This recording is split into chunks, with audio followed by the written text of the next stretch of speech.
The snow had been falling for days, soft at first, then cruel. It covered the roofs, the trees, the world, but not the hunger. Anna Lorette walked through it, her child clutched close to her chest, wrapped in a blanket too thin to fight the cold. Her breath came out in clouds, trembling with exhaustion. Every step left a small, dark mark in the snow. The village behind her had closed its doors hours ago. No one wanted to open their home to a starving woman. Her son, Elias, whimpered weakly. His lips were pale, and she pressed him closer, whispering, "Just a little longer, my love, just a little longer." The world around her was silent, except for the wind and the faint toll of a church bell in the distance. But even God seemed far away tonight. When she reached the edge of the forest, her legs gave way. She knelt in the snow, her tears freezing before they fell. "Please," she whispered into the night, "if anyone hears me, help us." A voice answered, soft, deep, too calm for the storm. "Someone does." She turned. A man stood a few feet away, dark coat untouched by the snow, eyes reflecting the pale light like glass. His presence felt wrong and beautiful at once. Anna tried to rise, clutching her child. "Please, if you have food." He took a step closer. "You seek mercy, but mercy often comes in forms you will not recognize." His hand lifted slightly, revealing a faint crimson stain trailing from his palm. Anna stared at it, dizzy, her hunger twisting with something colder, fear, awe, need. "Who are you?" she whispered. The man's voice was quiet, eternal. Someone who remembers what it means to starve.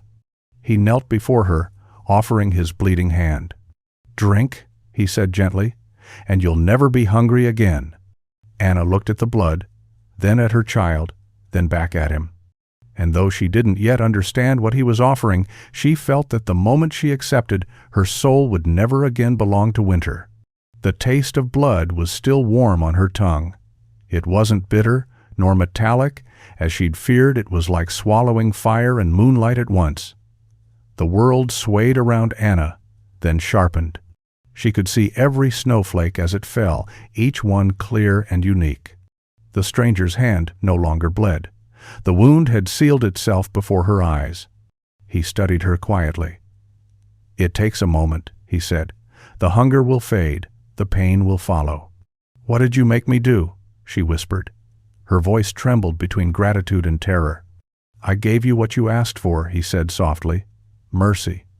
The baby in her arms stirred and began to cry.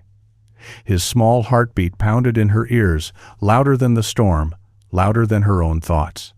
She gasped, clutching him tighter. "He's afraid. He senses the change," the man murmured. "You are not what you were a moment ago." Anna staggered to her feet. "I have to go," she said. "I have to find shelter." "You already have." He gestured toward the forest.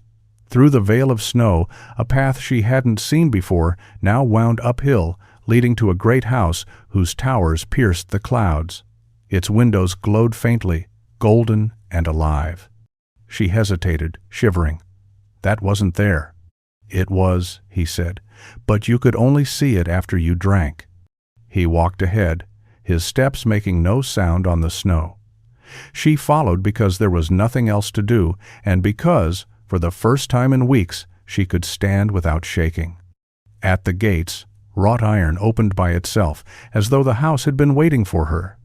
Inside, warmth wrapped around her like a spell, the scent of candles, old wood, and roses that shouldn't bloom in winter.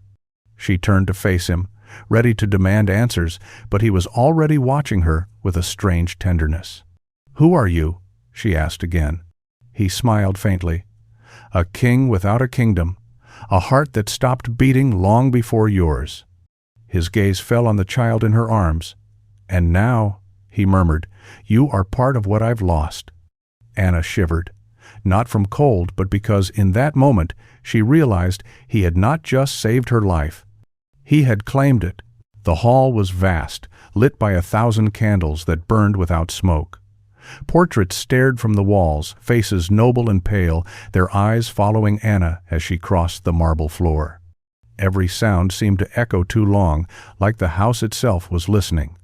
Lord Adrian Voss, for that was the name he finally gave her, walked ahead, his coat trailing behind him like a shadow that belonged to no light. He motioned to a table already set with food, steaming bread, roasted meat, fruit glistening as if plucked moments ago. The scent alone made Anna dizzy. She hadn't seen such abundance in her entire life. "Eat," he said simply. Her lips parted. "For us?" "For you," he corrected. "The child must not." She froze. "Why not?" "Because he still belongs to the living." Anna hesitated, staring at the food.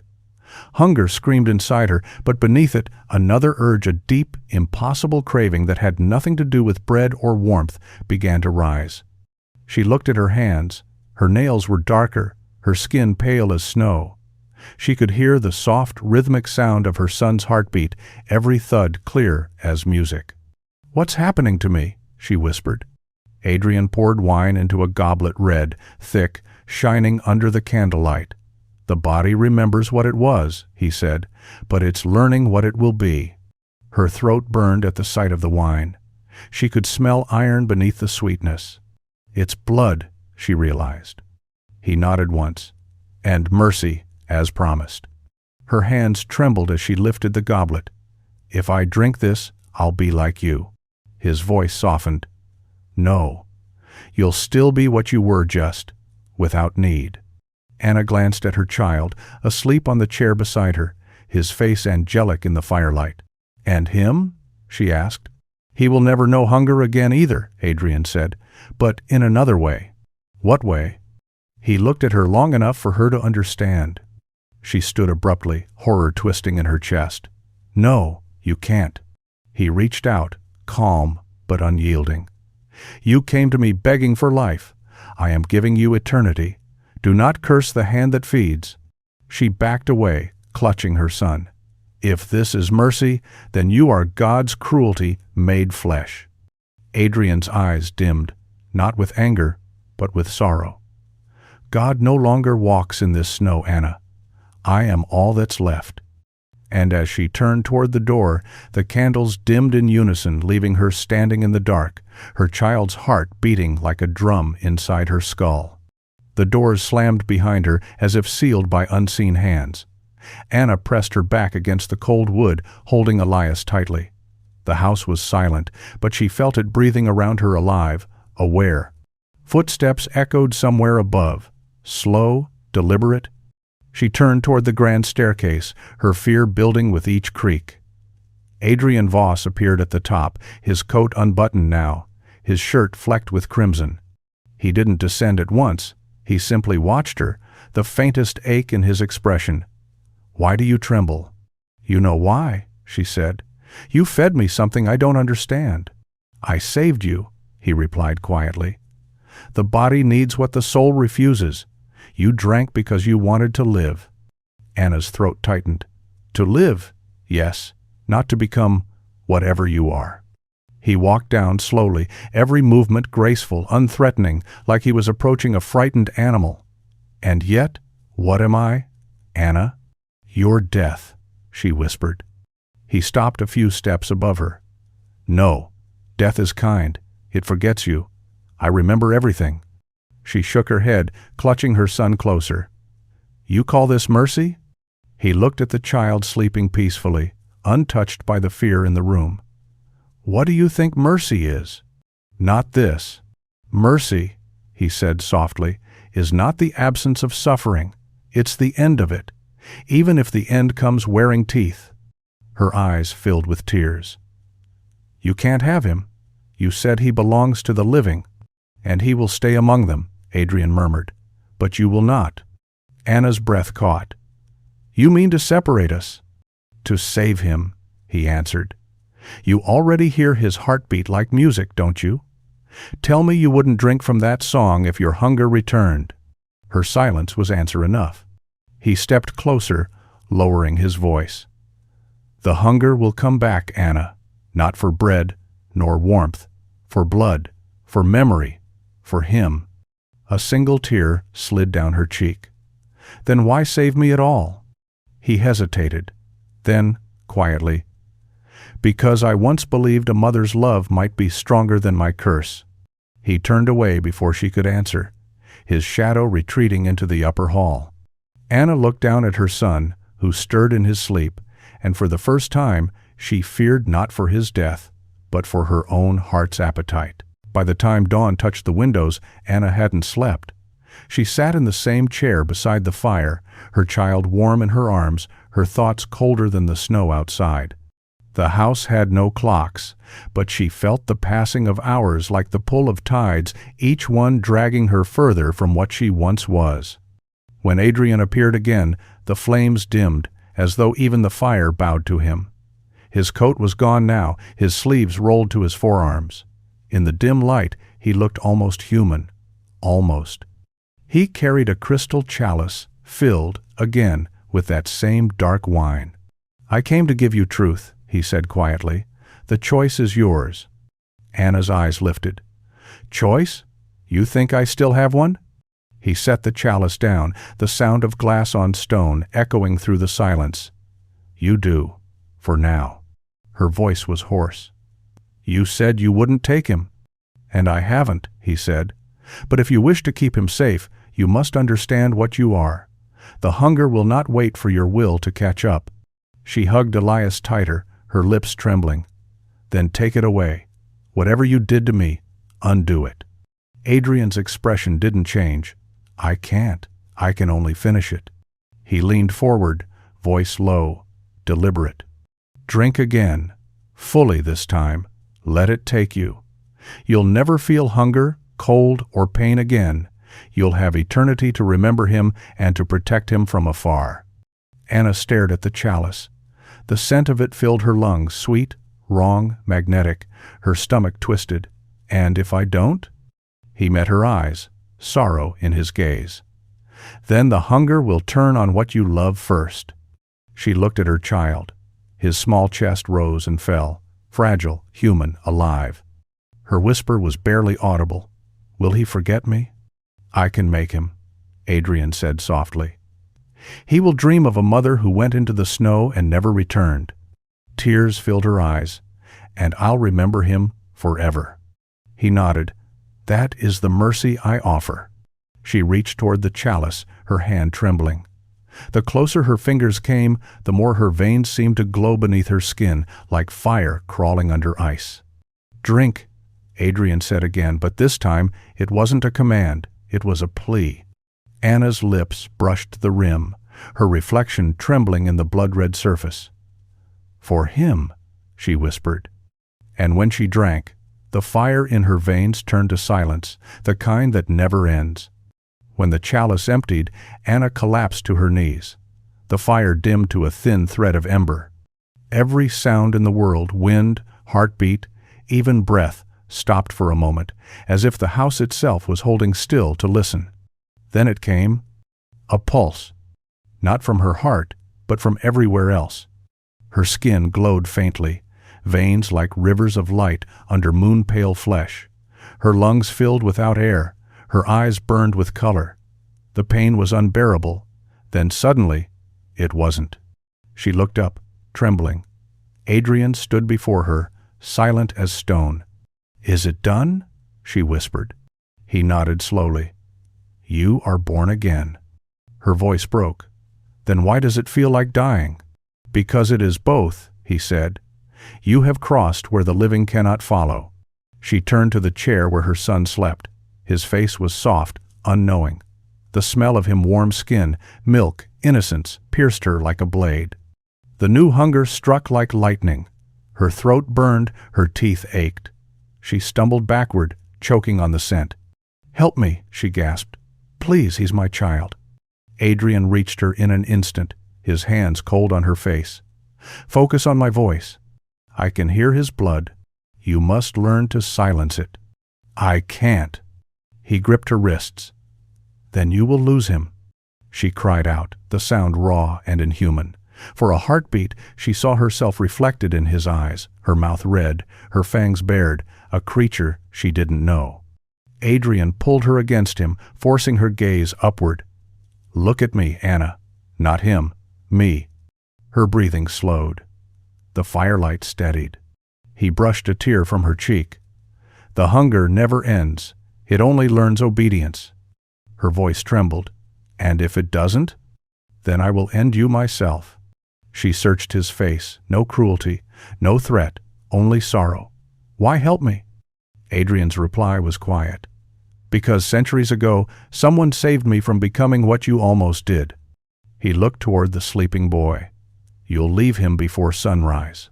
I'll make sure he remembers your warmth, not your shadow. Anna's knees gave way, and she sank into his arms. He's all I have. Adrian closed his eyes. And that is why you must let him go. When dawn finally touched the horizon, the child still slept peacefully while his mother stood in the doorway, her eyes the color of a dying ember, and her last tear froze before it could fall. The sun never reached the valley where Adrian's castle stood. By the time light brushed the horizon, Anna was gone from the child's bedside, leaving only the faint warmth of her touch on the blanket. Adrian found her in the courtyard, standing barefoot in the snow.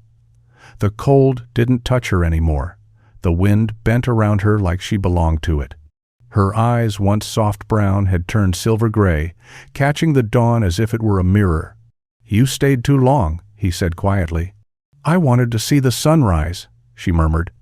"I thought it would burn me." "It will," he said, "but not yet." She turned to him, her face pale and calm. "He's still asleep." Adrian nodded. "My servants will take him far from here before he wakes." "I don't want him to forget me." "You do," he replied gently. "It will save him." Her jaw trembled, but she didn't argue. "What will happen to me now?" "You'll learn to feed," he said. "The first hunger will come soon, and when it does, you must not fight it. Fighting makes it cruel." "I won't kill," she said firmly. His eyes darkened. "Then you'll starve again, and when you break, it won't be a stranger you devour. It will be him in your dreams, over and over, until you can't tell memory from thirst." Anna's breath caught. "Is that what happened to you?" He didn't answer. The silence said enough. She looked down at her hands, stronger now, steadier. A single drop of blood gleamed on her wrist, bright as a jewel. She hadn't even noticed cutting herself. "What am I?" she whispered. "The end of hunger," he said. "And the beginning of regret." The word struck like prophecy. Anna lifted her face to the pale sky, watching clouds drift above the mountains. She could hear everything now, the birds miles away, the steady thrum of Adrian's heart though it no longer beat, the faint sob of her child stirring in his sleep beyond the walls. And beneath it all, a rhythm deeper than life. The call of blood. Adrian stepped closer, his voice a low confession. "Every new one of us believes they can remain pure. I once did. The truth is, purity dies first," she finished softly. He looked at her, eyes full of something she couldn't name. Yes. The first rays of light touched her face. They didn't burn, they only reminded her that warmth, too, could be cruel. Anna closed her eyes, whispering, "Then teach me to live with it." Adrian reached out, his hand hovering near her cheek, but he didn't touch her. "No one lives with it, Anna. We endure it." And as the last trace of morning faded, she finally understood. She had not escaped death, she had joined its kingdom. The carriage wheels broke the silence long before dawn. From the balcony above, Anna watched as two of Adrian's men carried her sleeping son toward the waiting horses. His tiny hand slipped from the blanket for a moment, small, pink, human. She reached out instinctively, her fingers trembling in the cold air, but stopped herself before touching him. Adrian stood beside her, his expression unreadable. "He will wake in a village by the river," he said quietly. "They'll believe he was found at the chapel door. He'll grow, he'll laugh, he'll love. You'll never see him again." Her voice came out as a whisper. "Will he be safe?" "I've sworn it," he replied. "No hunger, no shadow will ever touch him." Anna's throat ached. "And I? What happens to the ones who don't die but lose everything worth living for?" Adrian looked at her for a long time before speaking. "We learn to make eternity bearable." She turned to him, eyes bright with fury. By stealing more lives? By giving others the mercy we were denied. She laughed bitterly. Mercy? You call this mercy? I call it survival, he said. Below, the coachman called out. The horses stamped the snow, impatient. One of the guards adjusted the blanket around the boy, then climbed aboard. The door shut. Anna pressed her hand to the railing, the wood cracking beneath her grip. He'll forget me. Adrian answered softly, That's the kindness of time. But she didn't look away. Her gaze followed the carriage until it vanished between the trees, leaving only silence and the trail of its wheels in the snow. When she finally spoke again, her voice was low and trembling. You could have let me die. I tried, Adrian said, but I was selfish. You reminded me of the day I still had a soul. He stepped closer, his tone almost gentle. That is the curse you carry now. You'll see faces, hear laughter, feel love, and you'll want to keep them. You'll want to stop time, as I did, and every time you do, you'll lose them again. Anna turned away, tears blurring her vision. And yet, you call yourself merciful. I was, he said, for a moment when you drank. She looked at him through the blur, hatred and grief twined together. Then you cursed us both. Adrian inclined his head, sorrow flickering across his face. Yes. And as the first snow began to fall again, Anna whispered into the wind, Then I will make eternity remember my hunger. Adrian didn't stop her as she disappeared into the white.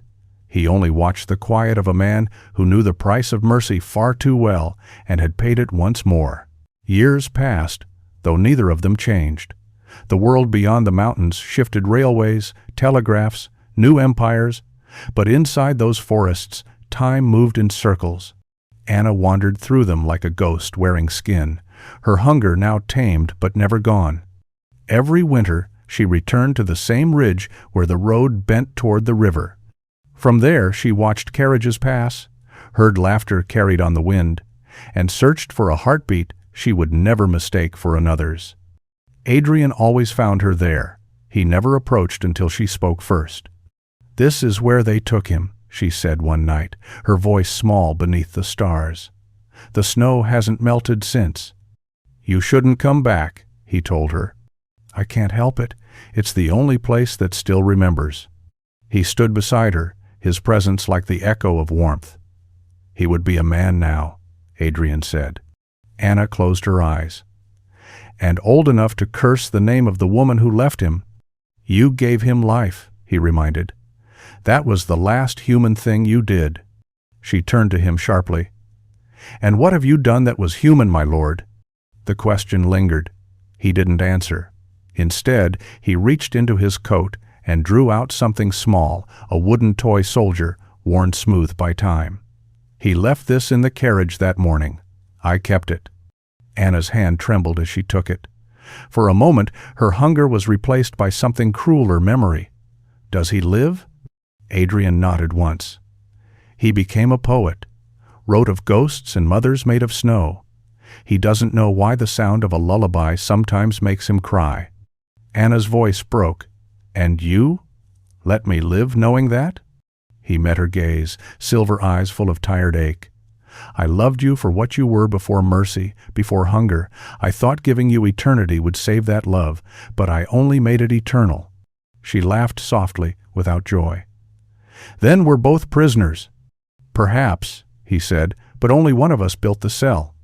Anna looked down at the toy soldier in her hand. No, she whispered. You built the door. I walked through it. The wind rose, carrying the faint sound of church bells far away, the kind that call the living home. Adrian turned toward the sound. He'll die one day, as all mortals do. When that happens, I'll make sure he's buried where the snow never reaches. She didn't thank him. She couldn't. Instead, she pressed the toy to her heart, her voice barely audible. Then I'll stand watch until it does. Adrian looked at her, the woman he had damned, and the mother who had damned herself, and for the first time in centuries, he almost envied the dead. Winter came again. It always did. The valley lay buried beneath white silence, the trees heavy with snow, the river frozen in glass. Somewhere among the pines, Anna stood alone, her dark cloak blending into the storm. She no longer counted the years. They passed through her like the wind through bare branches. Her son had lived a full life, she knew it, without ever seeing him. Word of a poet from the river town had reached even the travelers who whispered of haunted woods and the pale woman who never aged. He had married, written verses of love and loss, and died quietly one spring morning.